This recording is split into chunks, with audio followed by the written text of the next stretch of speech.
এবার আসি গুলেনবারি syndrome. গুলেনবারি syndrome বলতে আমরা কি চাচ্ছিলাম আমরা, যে কোনো কারণে তার পেটে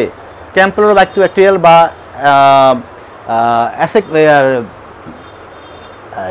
ব্যাকটেরিয়া, ক্যাম্পেলোব্যাক্টেরিয়া বললাম, বেশ কিছু ভাইরাসও আছে, এগুলো যখন আমাদের পেটে মানে কোনো কারণে কোনো পেশেন্টের ইনফেকশন হবে, সেই ইনফেকশন যখন বডিতে যাবে, যাওয়ার পর আমাদের বডি কী করবে, অ্যান্টিবডি কী হবে, তৈরি হবে, এবং সেই অ্যান্টিবডি কী করবে, ওই জীবাণু মারার বিরুদ্ধে কাজ করবে, জীবাণু ধ্বংস হয়ে যাবে বটে, বাট ওই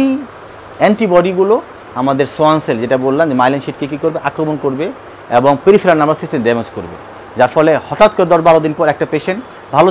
ছিল, এখানেও তাই, কিন্তু ট্রান্সভার্স মাইলিটিসের ক্ষেত্রেও কিন্তু তাই বললাম, ভালো ছিল, হঠাৎ করে শুরু হবে, এখানে হঠাৎ করে শুরু হবে, ইউজুয়ালি বাচ্চাদের শুরু হয়, হঠাৎ করে দেখা যাবে সে ঘুম থেকে উঠে একদিন পা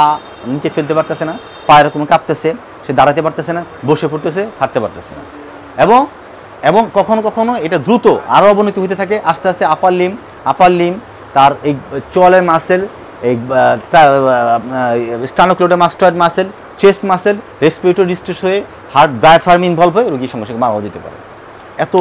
ভয়ঙ্কর এবং এত গুরুত্বপূর্ণ, এবং যদি খুব দ্রুত ডায়াগনোসিস করা যায়, এবং এর সাথে এই যে অ্যান্টিবডির যে ব্যাপার স্যাপারগুলো যদি আমাদের এখানে যদি যথাযথভাবে অ্যান্টিবডির যদি ম্যানেজমেন্ট করা যায়, ইঞ্জেকশন দেওয়া যায়, হ্যাঁ, তাহলে এই অ্যান্টিবডির এই ফাংশন কমানো গেলে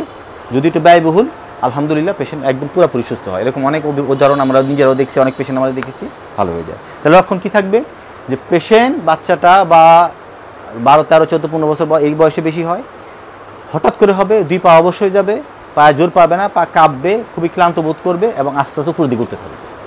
এটাই হচ্ছে ক্লিনিক্যাল ডায়াগনোসিসটা বেশি করতে হয়, আমাদের ল্যাবরেটরি খুব বেশি পাওয়া মানে অত স্পেসিফিক না, তারপরেও আমরা কি করতে পারি, আমরা